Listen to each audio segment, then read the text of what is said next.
ذلك الكتاب لا ريب فيه هدى للمتقين الذين يؤمنون بالغيب ويقيمون الصلاة ومما رزقناهم ينفقون والذين يؤمنون بما أنزل إليك وما أنزل من قبلك وبالآخرة هم يوقنون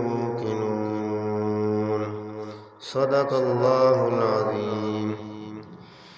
میرے عزیز واجب الاحترام سامعین گرامی قدر، کل کے درس میں سورہ بقرہ کی آیت نمبر 3 کے متعلق مختصر سی گفتگو کی تھی کہ اس آیت نمبر 3 میں رب العالمین نے متقی لوگوں کی 3 صفات کا ذکر فرمایا، جن میں سے 2 صفات کا کل کے درس میں ذکر کیا تھا کہ متقین کی پہلی صفت یہ ہے الذین یؤمنون بالغیب، کہ وہ بن دیکھے غیب کی چیزوں پر ایمان لاتے ہیں۔ پیارے نبی صلی اللہ علیہ وسلم کی باتوں کا اعتبار کرتے ہوئے آپ کے بھروسے پہ جو بھی آپ نے غیب کی باتیں بتائی ہیں، ایمان والا اس کے اوپر دل سے تصدیق کرتے ہوئے زبان سے تائید کرتے ہوئے ایمان لاتا ہے۔ وَيُقِيمُونَ الصَّلَاةَ، اور دوسری صفت یہ ہے کہ نماز کو وہ قائم رکھتے ہیں، نماز کو ہمیشہ ادا کرتے رہتے ہیں، اور نماز کے تمام شرائط، ضوابط، خشوع اور خضوع اور اچھے طریقے کے ساتھ ادا کرتے رہتے ہیں۔ اور تیسری صفت جو کل کے درس میں ذکر نہیں ہو سکی وہ یہ ہے وَمِمَّا رَزَقْنَاهُمْ يُنْفِقُونَ، اور ہم نے جو ان کو رزق دیا ہے اس رزق میں سے خرچ کرتے رہتے ہیں۔ تو متقین کی تیسری صفت یہ ہے کہ اللہ رب العزت نے جو کچھ رزق دے رکھا ہے اس میں سے خرچ کرتے رہتے ہیں۔ اب زکوٰۃ ادا کرنا، صدقہ و خیرات کرنا، فطرانہ ادا کرنا، قربانی کرنا، غریبوں کی مسکینوں کی مدد کرنا، خود حج اور عمرہ کرنا یا کسی دوسرے غریب کو اپنی طرف سے حج اور عمرہ کروا دینا، بیواؤں کی مدد کرنا، یتیموں کی مدد کرنا، غریبوں کو کھانا کھلانا، یہ ساری چیزیں وَمِمَّا رَزَقْنَاهُمْ يُنْفِقُونَ میں داخل ہیں۔ اسی طرح مسجد تعمیر کروا دینا، پانی کا کنواں کھدوا کے وقف کر دینا، یہ ساری چیزیں وَمِمَّا رَزَقْنَاهُمْ يُنْفِقُونَ میں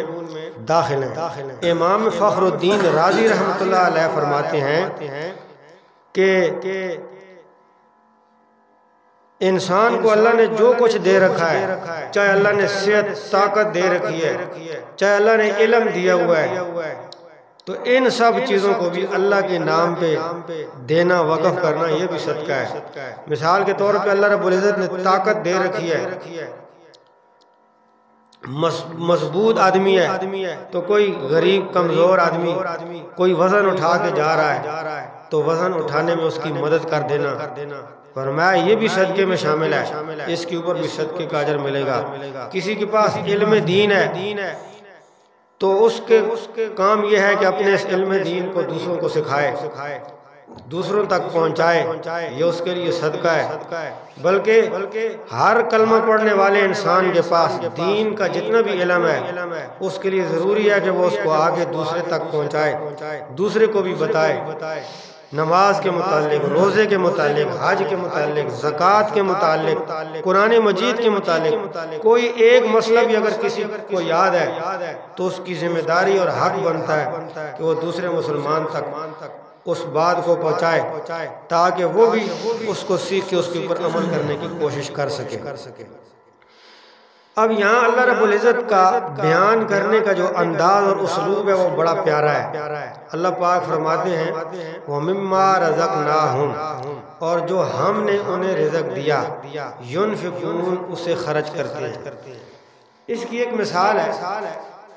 ایک بندہ محنت کرتا ہے اور اپنی محنت کی کمائی لا رہا ہے، اور دوسرا بندہ اسے کہتا ہے کہ تھوڑے سے اس کمائی میں سے تھوڑا سا ایسا مجھے دے دو، تو وہ دینے کے لیے تیار نہیں ہوگا، بلکہ ہو سکتا ہے کہ وہ لڑائی کرنے کے لیے تیار ہو جائے اور کہے گا کہ یہ میری محنت کی کمائی ہے، تو کون ہوتا ہے مجھ سے مانگنے والا، تو نہیں دے گا۔ لیکن اگر ایک آدمی ہے جس کے پاس یہ بندہ مزدوری کرنے جاتا ہے، اب اس مالک نے اس مزدور کو اپنی طرف سے 10-15 ہزار روپے دیا کہ یہ تو لے لے، اور کچھ دنوں کے بعد وہ مالک اسے کہتا ہے کہ وہ جو تو نے 15 ہزار میں نے تجھے دیا تھا اس میں سے صرف 1500 روپے مجھے دے دے، باقی تیرے پاس ہی پڑے رہے ہیں، وہ تیری چیز ہے۔ تو وہ خوشی سے دے گا کہ بھائی اس نے مجھے دیے تھے، اسی کی چیز تھی، اور اس میں سے بھی وہ سارے نہیں مانگ رہا بلکہ صرف 1500 روپیہ مانگ رہا ہے، تو وہ خوشی سے دے دے گا۔ تو یہاں اللہ رب العزت یہ فرما رہے ہیں کہ ہم نے جو تمہیں رزق دیا ہے اس میں سے خرچ کرو، اور اس میں سے بھی سارا نہیں بلکہ تھوڑا سا خرچ کرنا ہے۔ تو اللہ کا دیا ہوا ہے اور اللہ کے دیے ہوئے سے بھی سارا اللہ نہیں مانگ رہا ہے بلکہ تھوڑا سا ایسا مانگ رہے ہیں۔ تو اس طریقے سے جب اس سوچ کے ساتھ بندہ زکوٰۃ ادا کرتا ہے، صدقہ خیرات کرتا ہے، تو بغیر کسی پریشانی کے انسان خیرات اور صدقات کر سکتا ہے۔ تو پیارے نبی صلی اللہ علیہ وسلم نے بھی اسی چیز کی تعلیم دی ہے، اور جو آدمی زکوٰۃ ادا کرتا ہے تو اللہ تعالیٰ زکوٰۃ کے ذریعے سے اس بندے کے مال کو پاک کر دیتے ہیں، آسمانی زمینی آفات و بلیات سے اللہ تعالیٰ بندے کے مال کو محفوظ بنا لیتے ہیں۔ حضرت عائشہ صدیقہ رضی اللہ تعالیٰ عنہ اور پیارے نبی صلی اللہ علیہ وسلم، آپ کی تعلیم بھی یہ ہے، اور آپ نے اپنی زندگی میں کثرت سے صدقات و خیرات کر کے امت کو یہ تعلیم دی ہے۔ صحابہ کرام فرماتے ہیں، حدیث پاک میں آتا ہے کہ پیارے نبی صلی اللہ علیہ وسلم نے پیٹ کے اوپر پتھر باندھا ہے، وجہ یہ ہے کہ کئی دن تک آپ کے گھر میں کھانا نہیں پکا، غربت کا یہ عالم ہے۔ امی عائشہ صدیقہ رضی اللہ تعالی عنہ نے بھوکے پیٹ روزہ رکھا ہوا ہے، آپ گھر سے نکلے کسی کام کے لیے، تو رستے میں ایک صحابی رسول ملے جنہوں نے ذبح کی ہوئی بکری ہاتھ میں پکڑی ہے، اٹھائی ہوئی ہے، اور آپ صلی اللہ علیہ وسلم کے گھر کی طرف آ رہے ہیں۔ تو جب ملاقات ہوئی تو اس نے صحابی رسول نے کہا یا رسول اللہ صلی اللہ علیہ وسلم، یہ بکری میری طرف سے ہدیہ قبول فرمائیے۔ آپ نے وہ بکری لی، گھر آئے، امی عائشہ صدیقہ رضی اللہ تعالیٰ عنہ کے حوالے کی اور فرمایا کہ اس کا گوشت بنا کے غریبوں میں تقسیم کر دو، میں کسی کام کے لیے جا رہا ہوں۔ جب آپ صلی اللہ علیہ وسلم اپنے کام سے فارغ ہو کے گھر آئے تو حضرت امی عائشہ صدیقہ رضی اللہ تعالیٰ عنہ سے پوچھا کہ عائشہ وہ بکری کا کیا ہوا؟ تو حضرت عائشہ صدیقہ رضی اللہ تعالیٰ عنہ فرماتی ہیں یا رسول اللہ، اس بکری کا میں نے گوشت بنایا اور سارا گوشت غریبوں میں تقسیم کر دیا، صرف ایک کندھے کا گوشت باقی ہے، کیونکہ آپ صلی اللہ علیہ وسلم کو بکری کے کندھے کا گوشت بڑا پسند تھا، تو ایک کندھے کا تھوڑا سا گوشت میں نے رکھا ہے کہ چلو آپ اور میں آج افطاری کر لیں گے، کئی دنوں سے ہمارے گھر میں کوئی چیز اچھی چیز پکی نہیں ہے۔ تو حضرت عائشہ صدیقہ سے پیارے نبی صلی اللہ علیہ وسلم نے فرمایا عائشہ یہ کیا کہہ رہی ہو، ساری بکری ختم ہو گئی اور ایک یہ کندھے کا گوشت باقی ہے؟ تو حضرت امی عائشہ صدیقہ نے فرمایا ہاں یا رسول اللہ، باقی ساری ختم ہو گئی اور یہ باقی ہے۔ تو آپ نے فرمایا عائشہ ایسا نہیں ہے، ساری بکری باقی بچ گئی اور یہ کندھے کا گوشت ختم ہو گیا ہے، اس لیے کہ وہ جو بکری ساری کی ساری تھی وہ تو نے اللہ کے لیے غریب و مسکینوں میں دی ہے، کل قیامت کے دن جب اللہ کے دربار میں جاؤ گی اس ساری کی ساری بکری کا اجر وہاں پہ پاؤ گی، لیکن یہ جو تو نے کندھے کا گوشت رکھا یہ تو کھائے گی میں کھا لوں گا، یہ ختم ہو جائے گا، اس کا کوئی اجر نہیں ملے گا۔ تو جو چیز بندہ اللہ کے نام پہ دیتا ہے وہ بچ جاتی ہے، وہ قیامت کے دن اس کا اجر انسان کو ملتا ہے۔ حضرت عمر فاروق رضی اللہ تعالیٰ عنہ نبی پاک صلی اللہ علیہ وسلم کی خدمت میں آتے ہیں، فرماتے ہیں یا رسول اللہ صلی اللہ علیہ وسلم، میری وہ جو قیمتی زمین ہے میں چاہتا ہوں کہ یہ آخرت میں مجھے کام آ جائے۔ تو آپ صلی اللہ علیہ وسلم نے فرمایا اگر تو چاہتا ہے کہ تیری جائیداد تجھے قیامت کے دن کام آئے تو اس کو اللہ کے نام پہ وقف کر دے۔ تو حضرت عمر رضی اللہ تعالیٰ عنہ نے اپنی وہ ساری زمین اللہ کے لیے وقف فرما دی۔ اسی طرح حضرت شیخ الحدیث مولانا زکریا رحمۃ اللہ علیہ نے اپنی کتاب میں لکھا ہے کہ پیارے نبی صلی اللہ علیہ وسلم فرماتے ہیں کہ انسان کہتا ہے میرا مال میرا مال میرا مال میری جائیداد اور میرا رزق، لیکن حقیقت یہ ہے کہ بندے کا وہ ہے جو اس نے کھا کے ختم کر دیا یا پہن کے پرانا کر دیا یا اللہ کے نام پہ دے کے اللہ کے خزانوں میں اپنی آخرت کے لیے محفوظ کر دیا، اور جو گھر میں ہے وہ انسان زبان سے تو کہتا ہے میرا ہے لیکن حقیقت میں وہ انسان کا نہیں۔ پھر آپ صلی اللہ علیہ وسلم نے فرمایا اے میرے صحابہ تم میں سے کون ہے جو اپنے مال کو تو پسند نہیں کرتا لیکن اپنے وارثوں کے مال کو پسند کرتا ہے؟ تو صحابہ میں سے ہر ایک نے کہا یا رسول اللہ صلی اللہ علیہ وسلم ایسا تو کوئی بھی نہیں کہ جو اپنے مال کو چھوڑ کے اپنے وارثوں کے مال کو پسند کرتا ہو۔ تو آپ صلی اللہ علیہ وسلم نے پھر سمجھایا مسئلہ اور فرمایا کہ اے میرے صحابہ آج ہر انسان اپنے مال کو پسند نہیں کرتا، وارثوں کے مال کو پسند کرتا ہے۔ کیسے؟ فرمایا تمہارا مال تو وہ ہے جو تم نے کھایا اور پھر ختم ہو گیا، یا تمہارا مال وہ ہے جو تم نے پہنا اور اس کو پرانا کر دیا، یا تمہارا مال وہ ہے جو تم نے اللہ کے نام پہ دے کے خرچ کر کے اپنے آخرت کے لیے محفوظ کر دیا، اور جو گھروں میں پڑا ہے زندگی کا کیا بھروسہ یہاں تمہاری روح نکل جائے تو وہ تمہارا کہاں ہے، وہ تو وارثوں کا ہو گیا، اب تمہارا نہیں رہا۔ تو بات تو یہ سچ ہے کہ جو کچھ ہم نے جمع کر رکھا ہے وہ جب ہماری آنکھ بند ہو جائے گی تو وہ ہمارا نہیں رہے گا، اور زندگی کی کسی کی کوئی گارنٹی نہیں ہے۔ کتابوں میں لکھا ہے کہ یہ سرگودا کے قریب کسی دیہات میں کسی زمانے میں ایک لاش ملی، تو لوگوں نے مسجد میں اعلان کیا اور چندہ جمع کر کے اس کو دفنا دیا گیا۔ کچھ عرصے کے بعد پتہ چلا کہ یہ مرنے والا آدمی تھا جس کے لیے چندہ کر کے غریب لوگوں نے کفن خریدا تھا اور اس کو دفنایا تھا۔ وہ کروڑ پتی آدمی تھا، کئی 100 مربوں کا مالک تھا، جس کے 4 بیٹے تھے اور چاروں برسر روزگار تھے، اور اس کی پتہ نہیں کتنی بڑی بڑی کوٹھیاں تھیں اور کتنا ہی زیادہ بینک بیلنس جمع کیا ہوا تھا، لیکن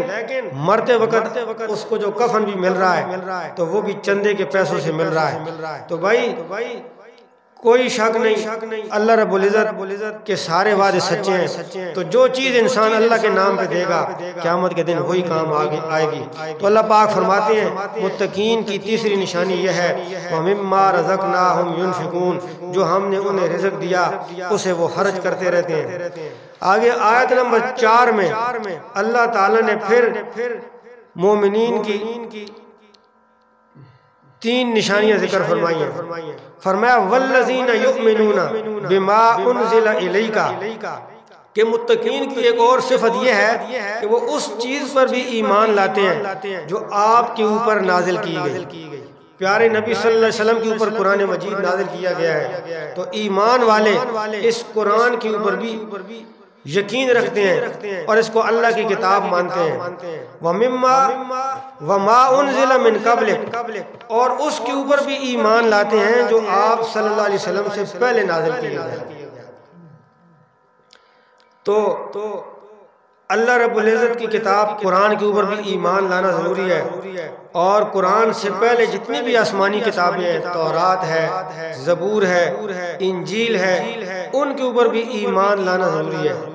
دیکھیے دین اسلام ایسا ایک عظیم دین ہے